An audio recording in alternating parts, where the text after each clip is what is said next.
Hey there, what's going on, RC enthusiasts? It's David from Run.RC. Today I got for you the twins, the B36 twins. Yes, I have two of these. Now the second one was sent to me by Banggood, as this one had a bunch of defects during shipping, or damage during shipping, that is. So this one right here is what they sent me, and I'm happy to report she's pretty damage free. Now you guys already know this one.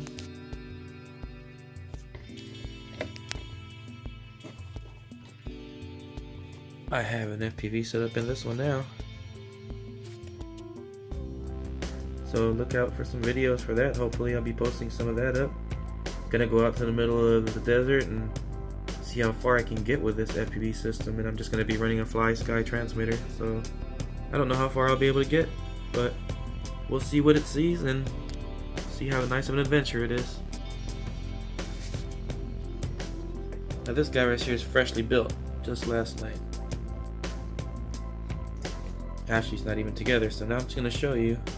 If you guys have been watching any of my videos, you'll know I've broken the leaf springs on this one.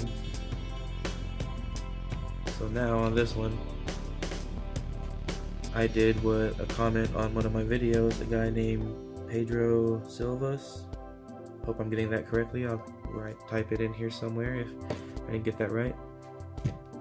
Said just leave these two screws down here loose and it should fix the problem. So now I'm going to go ahead and show you that on my new one, since it's all apart still.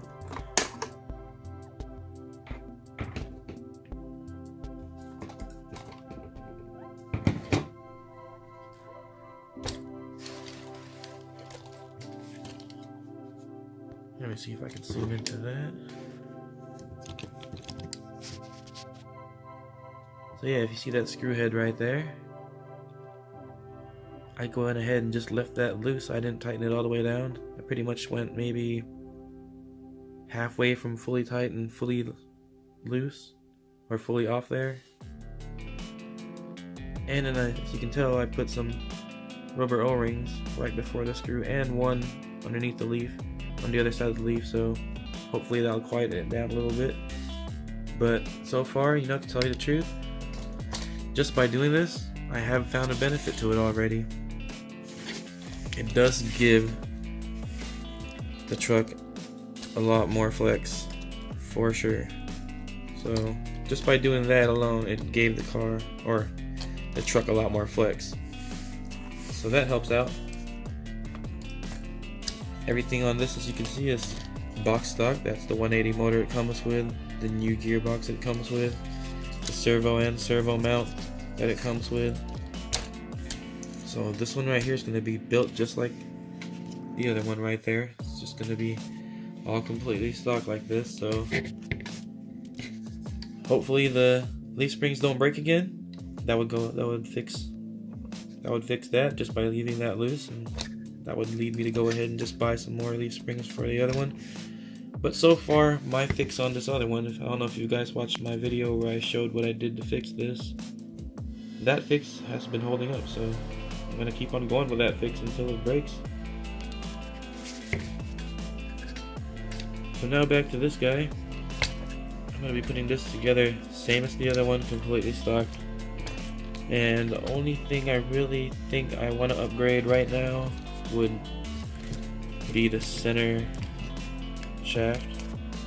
Really, that's really what I would think I would want to update right now, just to get rid of the problems. I've broken this one, I broke in the MN model one that I replaced it with, the thicker, beefier plastic one I replaced it with, I broke that one. And I have a metal one on this other one now. And I have yet to have an issue. So yeah, I say at the very least, get one of these drive shafts over here. They usually come in a pack of 2, so I would just go ahead and install them up here, and that should alleviate your problems. Or just go ahead and get the 3-piece metal drive set, and it'll be good. That's all I can see that this thing really needs, is to get rid of those plastic drive shafts, and it's pretty bulletproof, I think. The transmissions, they're pretty good the way they are. Not the greatest, but they're good. Now back to this one, just to show you some little tips and tricks of what I did. So yeah, if you do try to install the regular arms or the regular steering link on, you will have some issues. This thing will not get any articulation or any movement whatsoever with the suspension because of this, and you will get a lot of bumps there. So what I did, so I melted this with a torch lighter.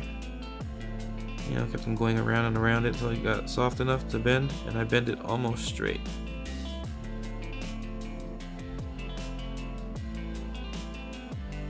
See that right there?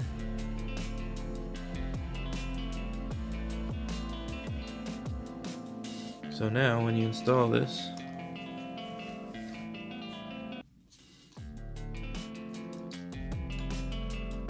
I can do this with one hand.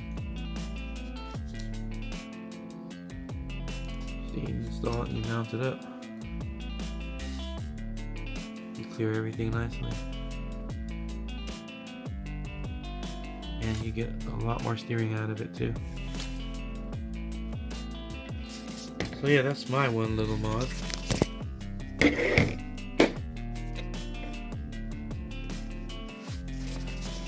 See if I can get a better shot at that. There you go, that's how it looks like.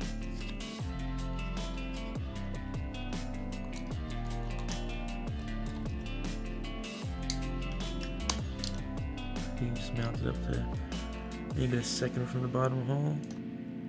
Might even get away with the third, but second from the bottom, you should get some pretty good steering. You gotta remember these things don't have that much travel anyway, because it's gonna bottom out on the servo tray.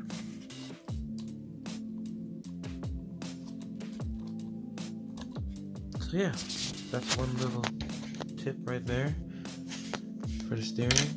And what else do I have for you guys? I did not use the grease that came with this kit. I went ahead and put marine grease everywhere. So I do plan to run this in water. So let me get these things back together for you guys, and I'll share my final thoughts about these things. Oh yeah, also I forgot to include the actual lights that come with these. They're that old school looking white lights. Not only are they the old school looking white lights, but they give you a connector that directly mounts to your receiver.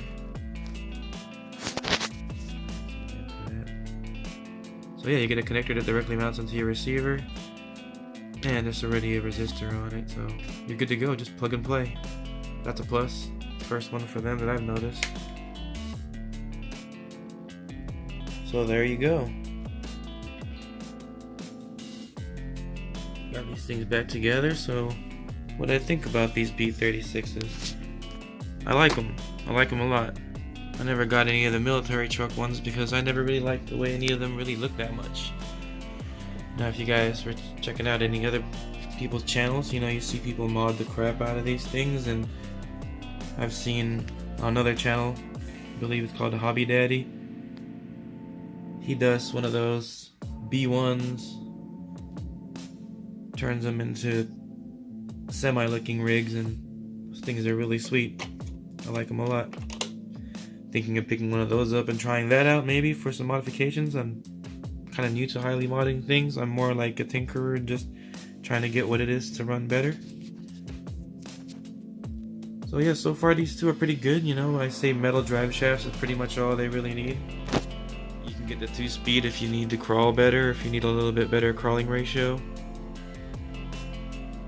But if you're just going to be running them around mud, crossing streams and stuff like that with it, sand, they're pretty good the way they are.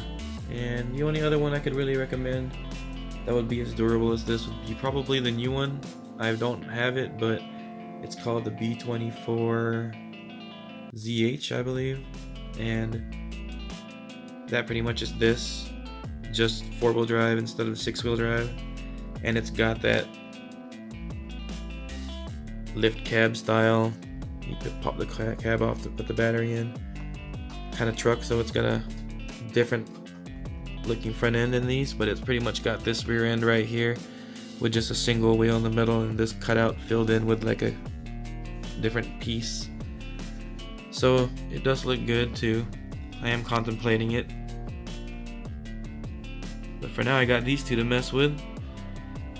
Those WPLs back there to mess with.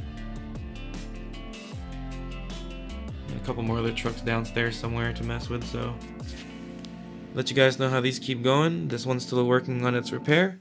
It's about to go FPVing around, see how that works out. And yeah, they're pretty fun. I can recommend these ones for sure. Just put some metal drive shafts on them, put marine grease all over the place, waterproof your electronics, and go have a blast. Well, alright, you guys have a great day today, and go run that RC.